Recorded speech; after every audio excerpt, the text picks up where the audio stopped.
Salve, fã do esporte! Sejam muito bem-vindos para mais um Papo de Mundial. Eu sou o Thiago Damaral e esse é o nosso programa com grandes personagens que conquistaram e que marcaram a história da Intercontinental, do Mundial de Clubes e que esse ano vai ter uma edição mais do que especial e diferente, o Super Mundial nos Estados Unidos.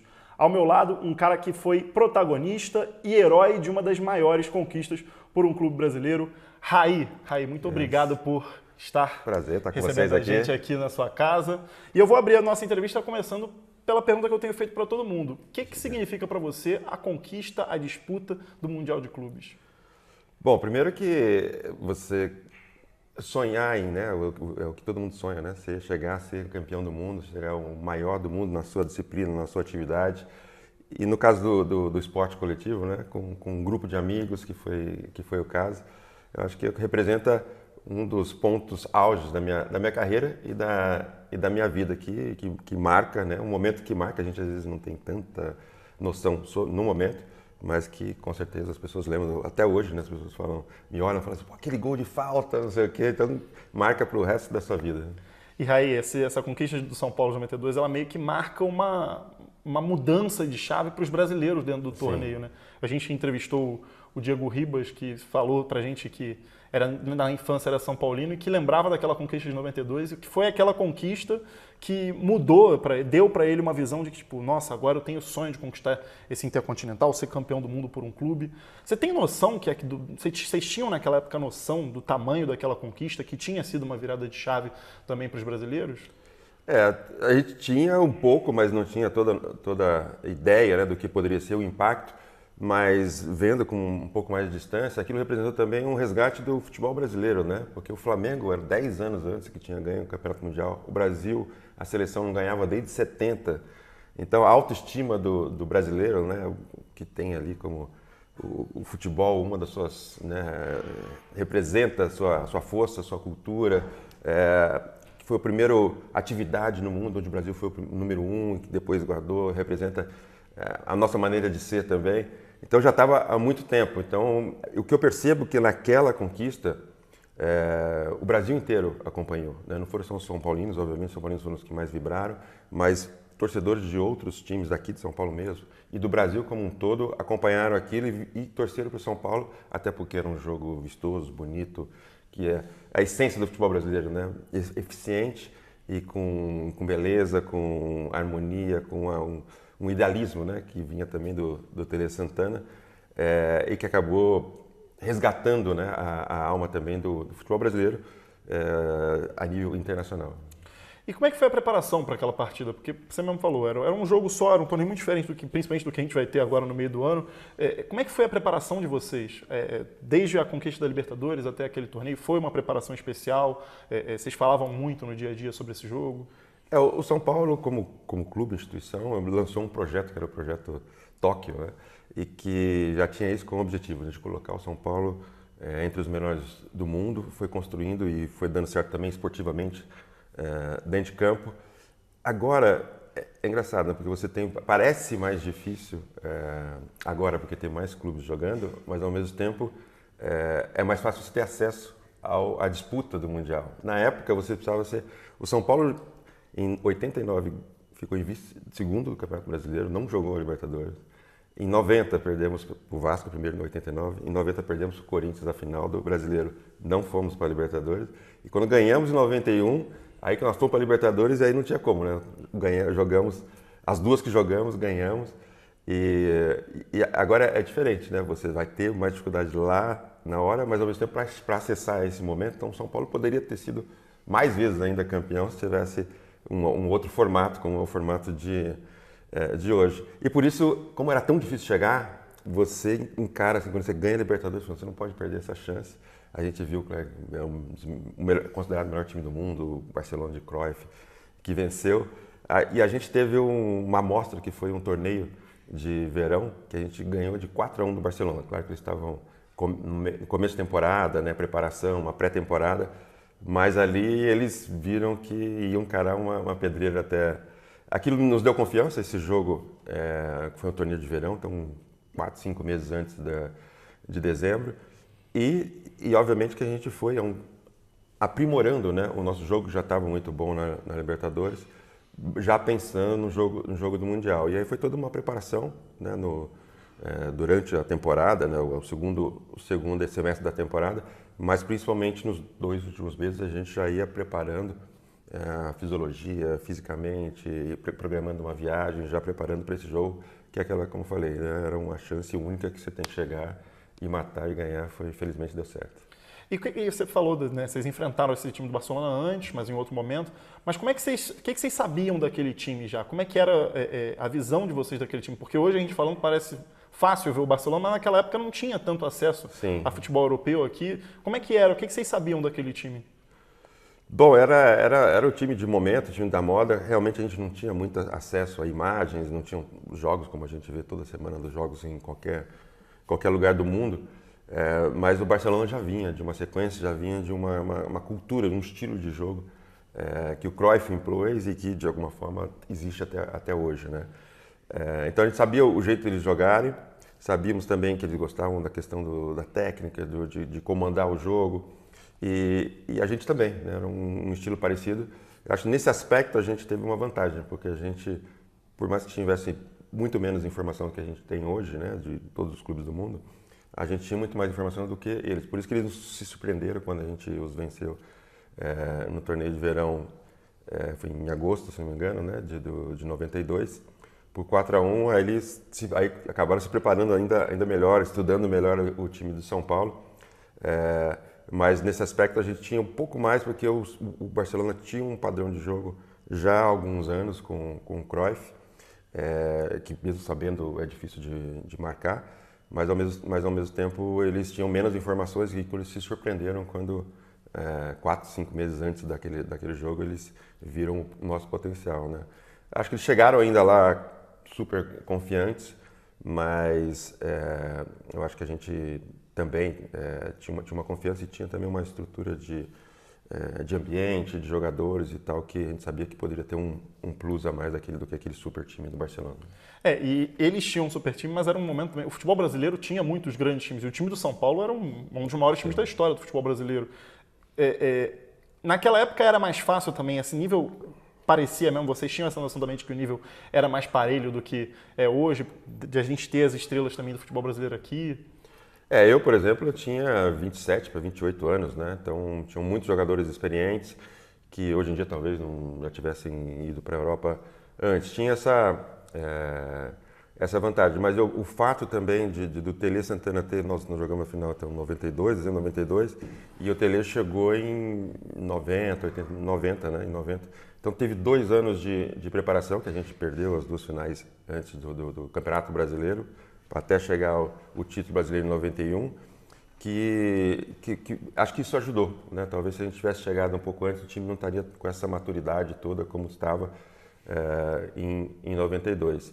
Então o fato de ter construído, tomado umas pancadas, assim, perder umas desilusões assim de finais, assim, que já tinha uma casca, foi criando uma casca exatamente. E quando o time chegou em 92, a maneira com que a gente ganhou a Libertadores também foi bem disputada e tal. Aí quando a gente ganhou a Libertadores, parece que a gente, agora não tem limite, esse time realmente chegou ao estágio de ser o melhor do mundo. Perfeito. E o que aquele time do São Paulo de 92 tinha de diferente, assim, que é lembrado até hoje, além das conquistas? Eu acho que era um time, né, uma maneira de jogar que era muito à frente do seu tempo, né? Eu acho que quando você vê hoje, quando eu vejo alguns, não sou muito de ver, né, o retrospectiva, os jogos do passado, mas quando você vê jogadas e não sei o quê, você já vê alguma coisa de primeiro um time ofensivo, um time também que já ousava fazer uma marcação um pouco mais avançada e que tinha troca muito de posições, o que é raro até hoje em dia, né? Então tinha uma modernidade, eu acho que o Pelé como um visionário já era um cara que ele sabia adaptar o estilo dos seus jogadores e buscar o potencial máximo, né? Por exemplo, quando o Pelé chegou, era um jogador mais de armação, era aquele 10 mais clássico. Eu fui um jogador mais completo, fazia mais gols, me transformei num artilheiro. Os laterais, como no exemplo de 82, né, Júnior, Leandro, na Copa de 82, apareciam como meias e surpreendiam, né? No caso nosso tinha o Cafu, o Vitor, né? Que alternavam. Então tem todo o Palinha, eu com o Miller e Palinha, a gente se revezava ali na frente, tudo isso acabava confundindo. Então, e uma coisa que foi construída, né? Foi transformando esses movimentos, foram sendo construídos, que era muito estilo do Tele Santana, né? No dia a dia foram sendo construídos até ficar de uma maneira automática e que acabava surpreendendo o adversário, né? Tinha mais. Eu acho que esse era o grande diferencial, obviamente, além dos valores individuais dos jogadores, né? Zete, a defesa, Ronaldão, Cafu, Vitor, né? Eu, Miller, Palinha. Então, eram grandes jogadores, mas ao mesmo tempo eles tinham um esquema que surpreendia muito aos outros. O Barcelona tinha um esquema diferente, original, mas com menos troca de posição, um pouco mais previsível, digamos assim. Difícil de marcar, mas um pouco mais previsível que o nosso. E assim, falando do Tele, você falou da palavra visionário para ele. O que você acha que o Tele tinha de diferente dos demais já naquela época e que é lembrado até hoje com saudade, da forma que ele é? Primeiro que ele é um cara idealista, né? Então, para ele não bastava vencer, mas tinha que vencer de uma maneira que convencia, de uma maneira que para ele era o futebol que deveria ser jogado, o futebol que devia ser valorizado, né? De valorizar a técnica, o jogo coletivo de uma forma harmoniosa, né? Quase que uma coreografia. E ele construiu isso, ele não era um cara teórico, né? Ele foi um grande jogador, tinha essa visão e tinha esse idealismo, né? A paixão pelo jogo bem jogado, né? Que isso ele falava, então desde quando ele chegou no São Paulo, a questão da qualidade do jogo vai até a qualidade da grama, né? Nos treinamentos, então todos os detalhes usava, melhorar o jogador pode ser um craque, mas melhorar o seu fundamento, né? Ou seja, o cabeceio, o passe e a movimentação, claro, ele ia construindo dentro do treinamento. Isso é o que era o diferencial. Muitos treinadores que são super teóricos, às vezes conseguem bons resultados, mas o Tele não, o Tele era no treino, ele parava, não, agora é assim, assim. E quando a gente via, quando a gente percebia, 3 meses depois, a gente estava fazendo de uma forma automática. Então, eu acho que eu sempre digo assim, o diferencial do Tele Santana eram 2, além de ser um gênio, como tem alguns outros, mas a mais tinha a paixão dele por esse jogo bem jogado, essa estética do jogo, esse idealismo, e também fazer com que os jogadores, independente da sua qualidade técnica, pode ser o melhor jogador do mundo, a gente conseguia ter o prazer do jogo coletivo, né? Cito de novo o Copa de 82, né? Você tem Zico, Sócrates, Falcão, Júnior, todos craques individualmente, mas eles tinham um jogo coletivo. O que apareceu foi o jogo coletivo, mesmo sendo super craques. E no São Paulo não era diferente. Então não é só o esquema, mas ele fazia com que cada atleta tivesse mais prazer em ter uma vitória coletiva ou uma jogada coletiva do que uma jogada individual. E isso vai sendo construindo e as pessoas começando a meio que absorver essa paixão dele por esse jogo, por essa coreografia que fazia o espetáculo e, no nosso caso, de maneira super eficiente também. Como é que era a tua relação com ele? A minha relação era ótima, né? Foi construindo. Logo que ele chegou, ele percebeu essa coisa que eu tinha uma função que eu, de alguma forma, já era titular do time, já era capitão, já era respeitado pela torcida, pela imprensa. E ele viu que eu poderia ir muito mais longe, que eu poderia ser artilheiro, que eu poderia ser um cara mais participativo. Então, ele me tirou de uma zona de conforto, que no começo cria uma tensão, né? Porque acaba sendo mais exigente, tal, que é um pouco o estilão dele. E a partir do momento que ele via que eu reagia, de forma positiva, começou a ter uma admiração mútua, né? Eu por ele, de respeito, obviamente, né? Pela hierarquia, mas pela sua história. E ele por mim também, pela minha liderança. Então eu acabei sendo uma ponte também entre o Tele e esse estilo dele, um pouco mais exigente e tal, com algumas tensões. E eu com o elenco, com o resto mesmo do clube. Então a gente foi construindo uma relação de confiança, de admiração mútua que acabava se completando. Então foi uma construção também dessa relação e que eu acho que e foi até bom, né, depois quando cheguei ao auge, eu fui pro Paris Saint-Germain e tal, saí do São Paulo. Chegou uma hora que tinha uma cumplicidade tão grande que acho que ia começar a ser prejudicial, porque ele me respeitava muito, já não me exigia tanto de mim e tal, e vice-versa, tinha essa. Mas foi o cara que conseguiu, com esse jeito e construindo uma relação bonita de admiração, conseguiu tirar o máximo do meu potencial, assim como fez com vários atletas da sua carreira e, sobretudo, no São Paulo. Teve algum momento com ele que te marca mais, que sempre vem à tua memória, assim, quando fala dele? Vários momentos, né? Tem muitos momentos, mas acho que isso é no dia a dia, a questão dos detalhes, do fundamento, né? O cara que queria a busca da perfeição. Eu diria, acho que essa coisa, né? Dele saber e ele mesmo dizia, né? A frase dele, acho que define isso, né? Ele falava assim, ó, a perfeição pode ser impossível, mas chegar próximo à perfeição não é impossível. Então ele buscava a perfeição para você chegar no máximo que você pode e às vezes muito mais do que, se superando até mais do que você pode. A partir do momento que você ganha confiança, né?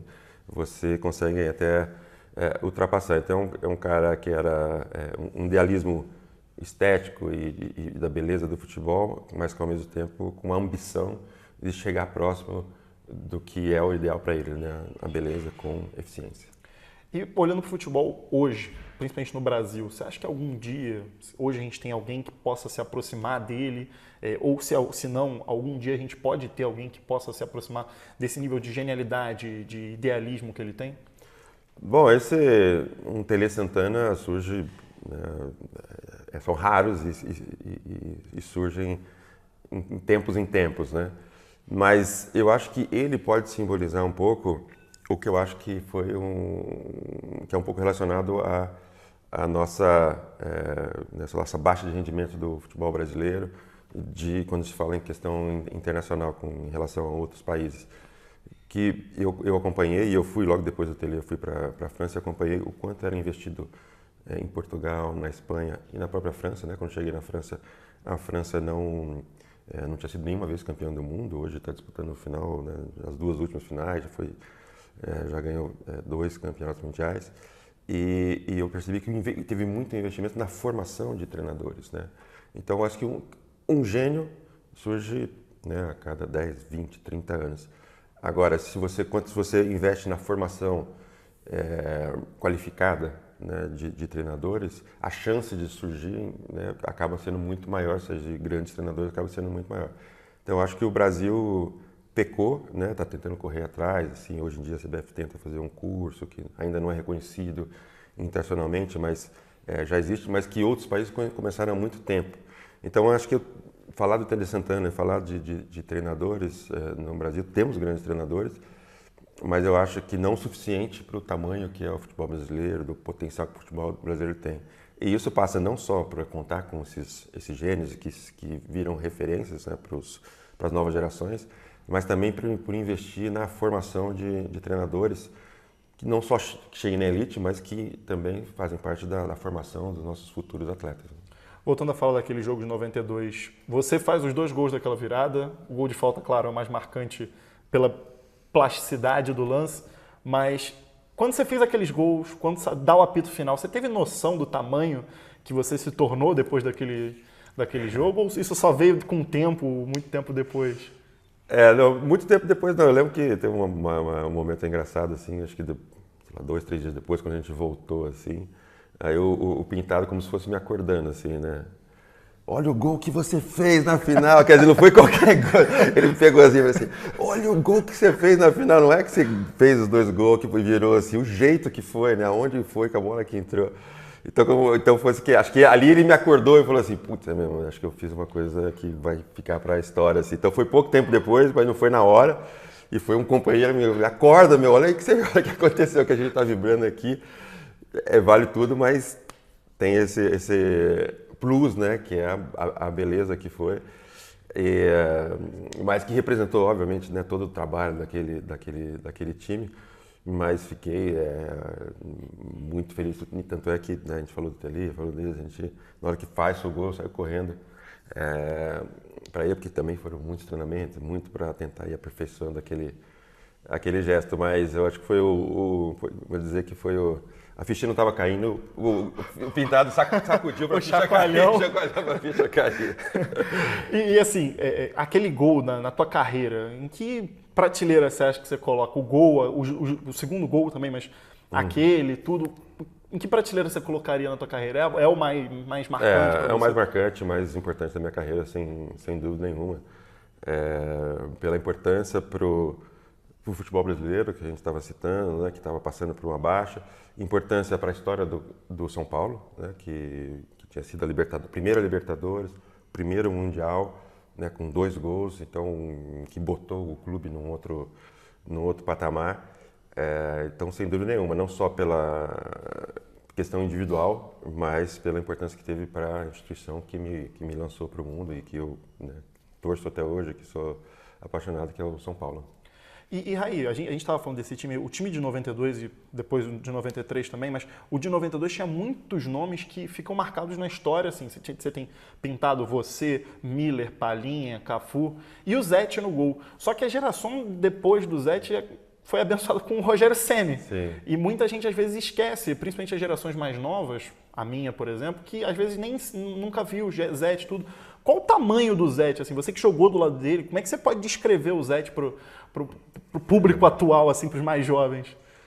Bom, o Zete, além de ser um cara muito focado, assim, né, nos treinamentos, assim, ele dá uma segurança para a defesa de uma forma incrível. Era um goleiro, além de ser bom debaixo das traves, e realmente tem, né, muitas gerações que não acompanharam o dia a dia, os jogos, que não foram tão históricos e tal, que foi isso que foi construindo aquele time, era o cara que dá segurança. Então, dá segurança para o time inteiro, principalmente para a defesa. Então, não só dentro da trave, mas também nas saídas de gol. Era um cara perfeito, tecnicamente perfeito.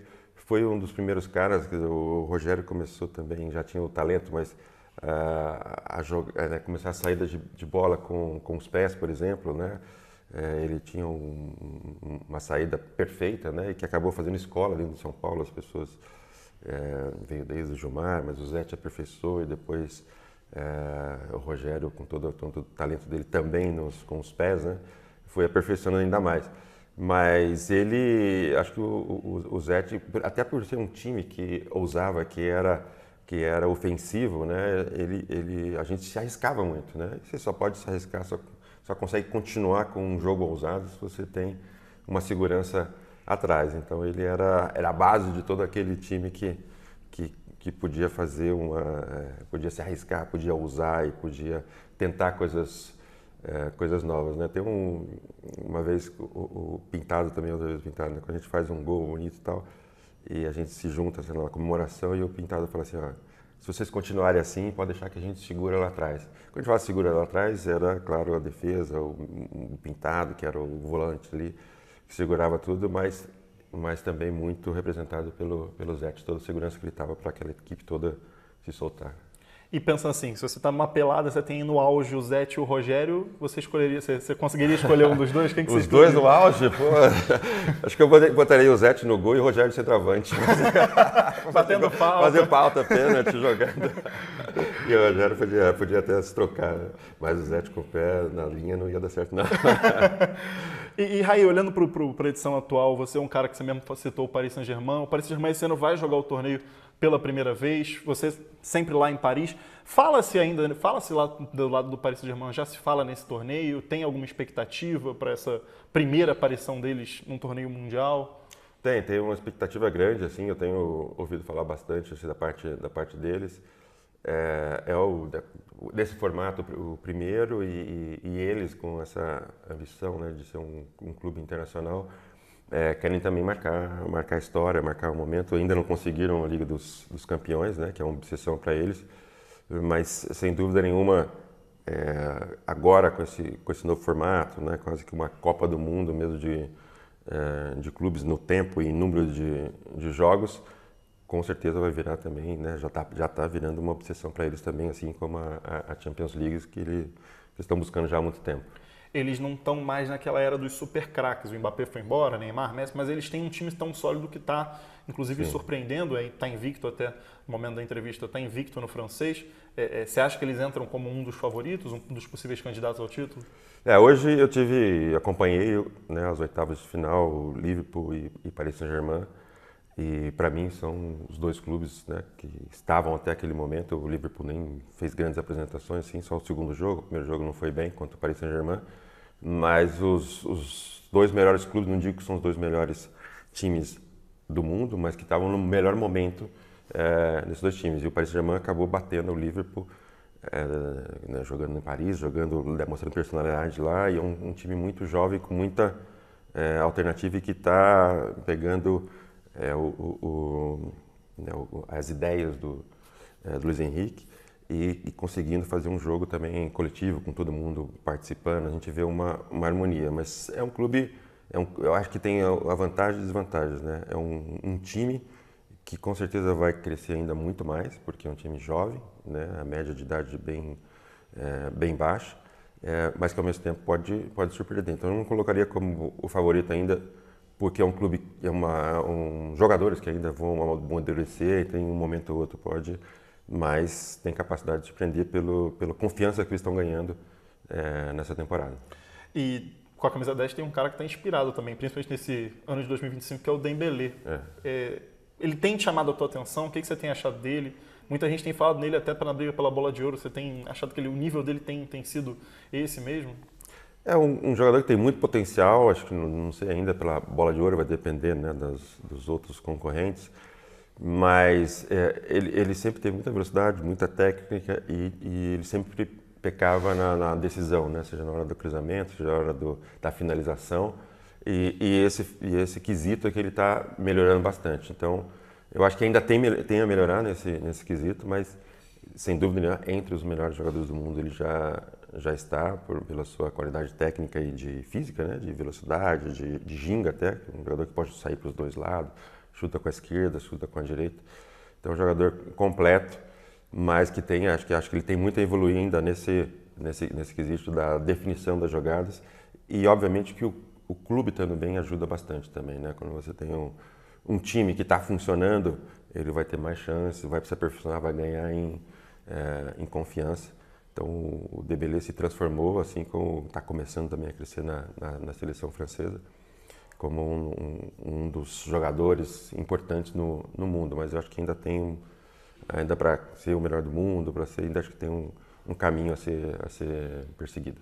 Você citou até essa coisa de chutar com as duas pernas. Tem até uma história de que ele é tão ambidestro que ele nem sabe qual é a perna favorita dele. Né? Nem ele, né? Fala, nem ele, fica meio confuso às vezes. Ele fala, sou canhoto, mas você bate a perna com a direita? Não é.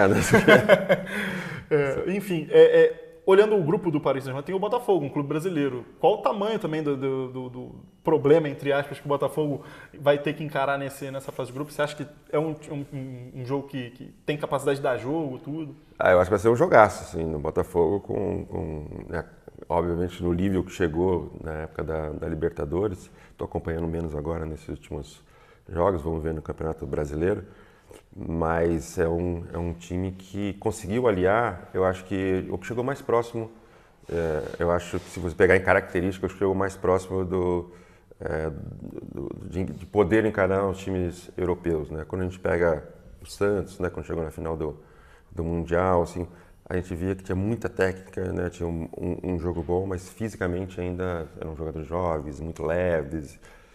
E eu acho que o Botafogo fez um trabalho de aliar técnica, obviamente também um trabalho de bons treinadores, né?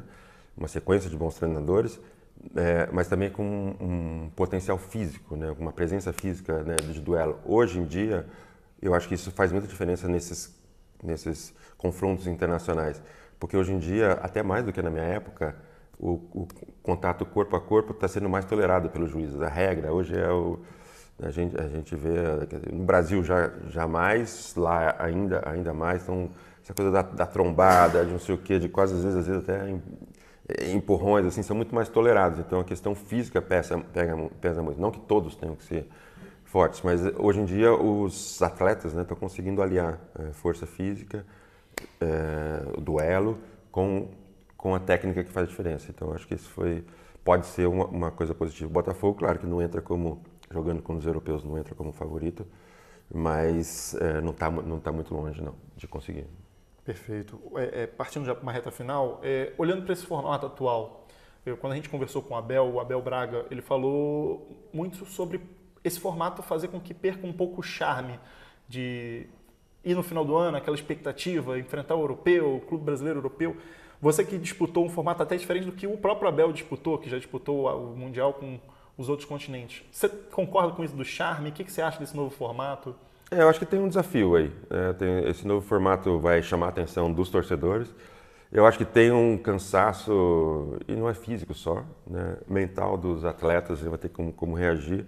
Eu acho que é um formato novo que vai ser, eu acho que a primeira vez vai ser interessante e vai ser, eu vou seguir, vou estar atento para os torcedores, vai ser gostoso acompanhar, né, um formato de Copa do Mundo, mas que tem que ganhar em aceitação dos próprios atletas, né, de aceitação de uma tradição, de criar uma tradição desse tipo de campeonato. Se esse formato, né, dentro de um calendário carregado como já é, se não vai ter algumas consequências, né, que podem ser não tão boas, né, de jogadores já muito cansados, fatigados, que pode ter contusões, né, lesões também. Mas sem dúvida vai ser interessante para o público, vai ser interessante. Agora precisa ver se vai conseguir continuar nesse formato para criar uma cultura, né, que aí sim as pessoas vão começar a esperar, a acompanhar, e se os atletas, né, vão ter até força mental de conseguir dar tudo que eles podem no momento de uma competição assim que não é tão curta assim. E diferentemente de outros anos, os brasileiros eles pegam os europeus, agora quem está em final de temporada são os europeus. Isso pode ser um fator que pode ajudar os brasileiros em confrontos contra europeus, aumenta um pouco o equilíbrio que se perdeu um pouco com os anos da Europa para o futebol brasileiro? Eu acho que pode ser eu acho que é uma soma, né, quando você junta a força do futebol sul-americano com os europeus, assim, quando você compara, né, e a diferença que cresceu muito nos últimos anos, são vários detalhes que fazem essa diferença. Isso pode ser um ponto a favor, mas eu acho que se o futebol brasileiro, argentino, apesar de estar perdendo muito, e continuar perdendo ainda muitos craques, muitos jovens, eu acho que está comparado, sei lá, com 10 anos atrás, assim, está começando ou menos também, alguns clubes já estão conseguindo, né, recurso financeiro também para manter clubes de jogadores de mais alto nível, né, nos seus elencos. Então, eu acho que a diferença agora diminuiu e daí, né, tem ainda um caminho a se seguir, né, de melhorar a nossa liga aqui, né, que está sendo formada. A gente tem clubes que estão se organizando melhor, né? Então, acho que na média teve uma evolução, tem um caminho ainda pela frente, mas quem sabe o Mundial possa ser uma motivação, né, para que os clubes, a torcida, o futebol brasileiro de maneira geral se valorize, né? Se a gente conseguir chegar aos times brasileiros, vai chamar atenção no nosso campeonato pode utilizar isso para ser melhor vendido, para ser melhor exposto e de alguma forma trazer um benefício. Então eu vejo isso como uma oportunidade também para o nosso futebol. Perfeito. Raí, valeu. Novamente, muito obrigado por receber a gente na sua casa. E fã do esporte, se você quiser ver mais papos de Mundial, então fica ligado na programação da ESPN e no nosso canal no YouTube. Até a próxima. Tchau, tchau!